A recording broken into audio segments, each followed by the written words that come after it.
Hello guys, welcome back to my channel. তো আগের এপিসোডের লাস্টে আমরা দেখেছিলাম যেখানে সিচেন জামিকে জোর করে রুমে নিয়ে আসে অ্যান্ড তার সাথে জবরদস্তি করা শুরু করে। জামি বলে, তুমি আমার মন এভাবে জিততে চাও? ঠিক আছে, তাহলে তোমার যা ইচ্ছা তুমি তাই করো, আমি তোমাকে আটকাবো না। সিচেন বলে, তোমার কাছে যাওয়া তুমি অনেক বেশি পছন্দ করতে, তোমার কি সত্যিই কিছু মনে নেই? জামি বলে, যদি আমার কিছু মনেও থাকে তাহলে সেই সমস্ত কিছু আমার জন্য এখন আর ম্যাটার করে না, কারণ আমি জি ফ্যাং ফিয়ন্সে। সিচেন বলে, জি ফ্যাং তোমার উপর কি এমন জাদু করেছে যে তুমি তার এত গুণগান গাইছো? জামি বলে, কারণ সে এতদিন আমার সাথে ছিল, সে আমাকে সিকিউর রেখেছে, তার সাথে সাথে কেয়ার করেছে, তাই তার প্রতি আমার ভালোবাসা আসবেই বা না কেন। এটা বলে সে তো সেখান থেকে চলে যায়, বাট তার এইসব কথা সে জানে অনেক বেশি খারাপ লেগেছিল অ্যান্ড সে আবারও এসে ড্রিঙ্ক করতে বসে পড়ে অ্যান্ড সে ওই মেডিসিনটি দেখছিল আর তার অ্যাসিস্ট্যান্টের কথা মনে পড়ে যখন সে তাকে বলছিল যে বস, এই মেডিসিনটি তো মেমোরি লসের জন্যই নয়। অ্যান্ড সে ভাবছিল জামি কত বড় বোকা, রেগে এসে তার গ্লাসও ভেঙে দেয়। তখনই তার কাছে সাওমি আসে আর তাকে বলে, ঠিক আছে, আমি জিফ্যাং এর কাছে গিয়ে এঙ্গেজমেন্ট ভেঙে দেবো যেমনটা তুমি আমাকে করতে বলেছো। সিচেন বলে, তুমি এইসব কিছু টাকার জন্য করছো তাই না, যাতে আমি তোমার কোম্পানিতে ইনভেস্ট করি? জামি বলে, জানি না, হয়তো এটাও হতে পারে যে আমি সত্যটা জানার জন্য অনেক বেশি কিউরিয়াস। সিচেন বলে, যদি সত্যটা অনেক বেশি কঠিন হয় তাহলে। তার এই কথার কোনো আনসার না দিয়ে জামি সেখান থেকে চলে যায়। অন্যদিকে জিফ্যাং এর তো জামিকে নিয়ে অনেক বেশি চিন্তা হচ্ছিল, তাই সে তার লোকেদের অনেক রেগে বলে জামিকে খুঁজতে। তখনই হঠাৎই জামি তার সামনে চলে আসে। তাকে দেখে জিফ্যাং জিজ্ঞাসা করে, সারা রাত তুমি কোথায় ছিলে, বাসায় ফিরে আসোনি? তখনই পেছন থেকে সিচেন এসে বলে, সে কাল সারা রাত আমার সাথে ছিল, তুমি চিন্তা করো না, আমরা দুজনে খুব ভালো টাইম স্পেন্ড করেছি। জামি তাকে জানায় কোম্পানি ফাইন্যান্সিয়াল ক্রাইসিস শেষ করার জন্য একটাই তো রাস্তা বাকি ছিল, তাই আমাকে এমনটা করতেই হলো।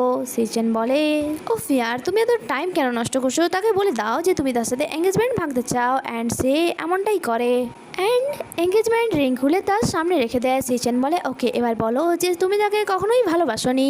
আর জামিও ঠিক এমনটাই বলে। তারপর সে জামিকে নিজের কাছে বসতে বলে, ইভেন তো নিজেকে কিসও করতে বলে অ্যান্ড সে তার অর্ডার ফলো করে। আর যে দেখে জিফ্যাং এর অনেক বেশি রাগ হয়, ইভেন তো সে তার উপরে হাতও তোলে আর সিচেনও তাকে অনেক বেশি মারে। তারপর জামিকে নিয়ে সেখান থেকে চলে যায়। কারে যাওয়ার পর জামি তাকে জিজ্ঞাসা করছিল তাকে মারার কি দরকার ছিল। সিচেন বলে, খেলা তো জাস্ট শুরু হয়েছে, এটাতেই তোমার এত বেশি খারাপ লাগছে? যদি তোমার খারাপ লেগেই থাকে তাহলে কার থেকে নেমে তার কাছে চলে যাও। বাট জামি বলে, তুমি আমাকে বলেছিলে যে তুমি জায়ের সাথে দেখা করাতে নিয়ে যাবে আমায়, তাই এবার তো নিয়ে চলো। বাট সিচেন তাকে নিয়ে যাবে না মানা করে দেয়, তাই সে কার থেকে নেমে প্যাডেল যাচ্ছিল অ্যান্ড সিচেনও তার পেছনে পেছনে আসছিল। তখন সে বাবলস উঠতে দেখে, যা দেখে তার পাশে সিচেনের সাথে কাটানো মুহূর্ত মনে পড়ছিল অ্যান্ড সিচেনেরও মনে হয়েছিল যে জামির হয়তো এই সব কিছু ভালো লাগছে, তাই সে বাচ্চাদের থেকে বাবলস মেশিন নিয়ে নেয় যাতে সে আরো বাবলস বানিয়ে জামিকে হ্যাপি করতে পারে। এরই মাঝে জামি তাকে কোশ্চেন করে, তুমি কি আমাকে ভুলতে পারবে না? সে বলে, আমি তোমাকে কি করে ভুলে যাবো। ইয়ারবাডস লাগিয়ে তাকে তার টিউন শোনায় অ্যান্ড বলে, যখন লাইফে হাজার প্রবলেম থাকবে অ্যান্ড প্রমাণ দেওয়ার জন্য একটাই অপশন থাকবে, তাকে আমি কি করে ছেড়ে দিই বলো? এরপর সে জামির হাত ধরে নিজের সাথে নিয়ে যাচ্ছিল অ্যান্ড যেতে যেতে জামির পাস্টের সমস্ত কথা মনে পড়ছিল, তার সাথে কাটানো সমস্ত দিনগুলি। বাট মনে হয় সে ইচ্ছে করেই তাকে বলতে চাইছিল না এই ব্যাপারে। এরপর আমরা দেখি সিচেন জামিকে যার সাথে দেখা করানোর জন্য নিয়ে এসেছিল, যখন কি জামি ভাবছিল যে সে তার সামনে গিয়ে দাঁড়াবে কি করে। এরপর জায়া নিজেই সিচেনকে সেখান থেকে পাঠিয়ে দেয় পানি আনার বাহানায় অ্যান্ড জামিকে বলে, তুমি কেমন আছো? আমি তোমার সাথে অনেকবারই কন্ট্যাক্ট করার চেষ্টা করেছি, বাট জিফ্যাং করতে দেয়নি, সে তোমাকে নিজের কন্ট্রোলে রেখেছে, সেই জন্যই তো সিচেন দ্বিতীয় রাস্তা বেছে নিয়েছে। তুমি জানো, আজ পর্যন্ত সিচেনের মনে তোমার জায়গা কেউ নিতে পারেনি। জামি বলে, তুমি এটা কি বলছো? সে আমাকে কন্ট্রোলে কেন রাখবে? বরং সে তো আমার অনেক বেশি খেয়াল রেখেছে, যখন কি সিচেন তো আমাকে এক্ষুনি ভাবে তার ভাইয়ের অ্যান্ড জের। জায়া বলে, তুমি ভুল ভাবছো, সিচেন শুধুমাত্র ইনভেস্টিগেশন করাচ্ছে। জিফ্যাং আই অফ জানিয়ে পালিয়ে গেল অ্যান্ড আমার ব্রাদারের জেলেই ডেথ হয়ে গেল, এই সব কিছু শুধুমাত্র একটা কোইন্সিডেন্ট হতে পারে না। জামির কিছুটা হলেও মনে তো পড়ছিল, বাট সব কিছু ক্লিয়ারলি মনে আসছিল না। তখনই সেখানে সিচেন এসে জায়াকে বলে মনে হচ্ছে তুমি আমার অ্যাসিস্ট্যান্টকে একটু বেশিই বলে দিয়েছো। অ্যান্ড তাকে পানির বোতল দিয়ে জাওমিকে নিজের সাথে নিয়ে যাচ্ছিল। জায়া বলে জাওমি আমি আশা করছি তুমি খুব তাড়াতাড়ি সমস্ত সত্যটা দেখতে পাবে। নেক্সট সিনে আমরা জি ফ্যাংকে দেখি সে অনেক বেশি রেগেছিল। অ্যান্ড যখন এখানে ওয়েইলান আসে তাকে বলে তুমি জানো জাওমি আমার সাথে এঙ্গেজমেন্ট ভেঙে দিয়েছে। যা শুনে ওয়েইলান বলে তাতে আমাদের কি, এটাতে তো তারই লস। আমরা তো শুধু এই অপেক্ষায় আছি কখন মিস্টার সিচান আমাদের কোম্পানিতে ইনভেস্ট করবে অ্যান্ড সমস্ত শেয়ার নিয়ে আমরা এখান থেকে হাওয়া হয়ে যাব।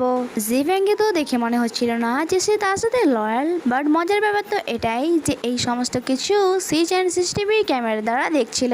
আর যখনই জাওমি তার কাছে আসে সে জোর করে তাকে নিজের কাছে বসায় অ্যান্ড ক্যান্ডেলে তার হাত জ্বালাচ্ছিল আর তাকে বলছিল তুমি ভয় পেও না, আমি তোমার ক্ষতি করব না। এটা সেই আগুন যাতে জি পুড়ে ছাই হয়ে গিয়েছে। ভাবো তার ওই সময় কত কষ্ট হয়েছিল। সিচান যখন তাকে এই সমস্ত কিছু বলছিল জাওমি ওই সময়কার ইনসিডেন্ট মনে পড়ছিল।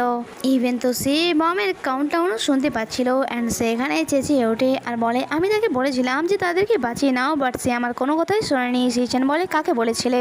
জাওমি বলে জি ফ্যাংকে। যা শোনা মাত্রই সিচান তাকে ছুঁড়ে ফেলে দেয়। যা শোনা মাত্রই সে জাওমিকে নিজে থেকে দূরে ফেলে দেয় অ্যান্ড বলে জাস্ট আমি এটাই জানতে চাইছিলাম। যখন কি জাওমি অনেক বেশি ভয় পেয়ে সেখান থেকে পালিয়ে যায় অ্যান্ড আমরা দেখি সিচান নিজের কাছ থেকে ক্লক বের করে। তার মানে সে ইচ্ছে করে এই কাউন্টডাউনটি লাগিয়ে রেখেছিল যাতে জাওমির সবকিছু মনে পড়ে। অন্যদিকে জাওমি ভাবছিল আমার মাইন্ডে এত ব্লাডি মেমোরিজ আছে বাট আমি কিছু ভালো করে মনে করতে পারছি না কেন। তখনই তার কাছে সিচান আসে অ্যান্ড যে তার সাথে ফোর্স তো করতে চাইছিল না বাট জোর করে তাকে পিয়ানোর সামনে বসিয়ে বলে আমি তোমাকে অনেক বেশি হেট করি, বাট যতবারই তোমার পিয়ানোর টিউন আমি শুনেছি ততবারই মনে হয়েছে যে তোমাকে মাফ করে দেওয়া দরকার আমার। জাওমি বলে আমি এক্ষুনি সেটা তোমার জন্য প্লে করতে পারি, বাট সিচান বলে না আমি শুধুমাত্র ওই টিউনটি শুনতে চাই। জাওমি বলে তুমি ভালো করে জানো আমার মেমোরি লস হয়েছে, তাই তা কি করে মনে থাকবে আমার। বাট সিচান তাকে ফোর্স করে বলে আমি তো আছি, আমি তোমায় শেখাবো। জাওমি বিরক্ত হয়ে সেখান থেকে উঠে যায় অ্যান্ড বলে তুমি বুঝতে কেন পারছো না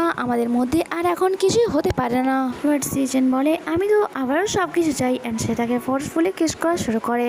জাওমি প্রথমে তো তাকে নিজে থেকে দূরে করে বাট তারপর সে তাকে বলে যদি তুমি আমাকে কষ্ট দেওয়ার জন্য এমনটা করছো তাহলে আমি এই সব কিছু ফিলিংলি করার জন্য রেডি আছি। তারপর সে ফিলিংলি তাকে কিস করা শুরু করে অ্যান্ড সিচানকে বলে আমি মাঝে মাঝে বুঝতে পারি না যে তুমি আমাকে কষ্ট দিতে চাও নাকি নিজেকে কষ্ট থেকে মুক্তি দিতে চাও।